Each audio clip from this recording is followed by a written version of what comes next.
কৃষি গল্পের পক্ষ থেকে আন্তরিক সালাম অভিনন্দন।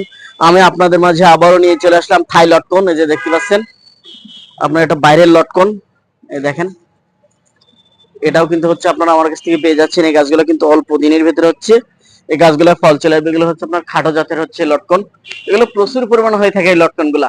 এগুলো বাজারে হচ্ছে সেই চড়া দাম দিয়ে আমাদের কিনে খাওয়া লাগে। আপনার বাসায় যদি রোপণ করেন তাহলে আপনি তো বাসার চাহিদা তো মিটে যাচ্ছে, এমনকি আপনি বাণিজ্যিকভাবে হচ্ছে এটা বিক্রয় করতে পারবেন। তাই আমরা হচ্ছে প্রত্যেকের বাসায় 2-1 পিস করে হচ্ছে লাগাই রাখবো। এমনকি আমরা এগুলো বাণিজ্যিকভাবে চাষও করব, আমরা বাগানও করব। আমরা যারা বেকার আছি বেকারত্ব দূর করার জন্য আমরা এগুলো হচ্ছে আপনার হচ্ছে বাণিজ্যিকভাবে চাষ করব।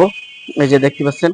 আর লটকন গাছগুলো কিভাবে রোপণ করবেন কি করবেন এগুলো বিস্তারিত আমাদের কাছ থেকে জেনে বুঝে তারপর হচ্ছে এগুলো রোপণ করবেন। এগুলো কিন্তু হচ্ছে খুবই সেনসিটিভ গাছ, তাই হচ্ছে আপনারা হচ্ছে এগুলো তারতম্য হয়তো আপনারা হচ্ছে বুঝতে পারবেন না। তাই আমাদের কাছে ফোন দিয়ে আপনারা বিস্তারিত জেনে নেবেন কিভাবে কি করতে হবে।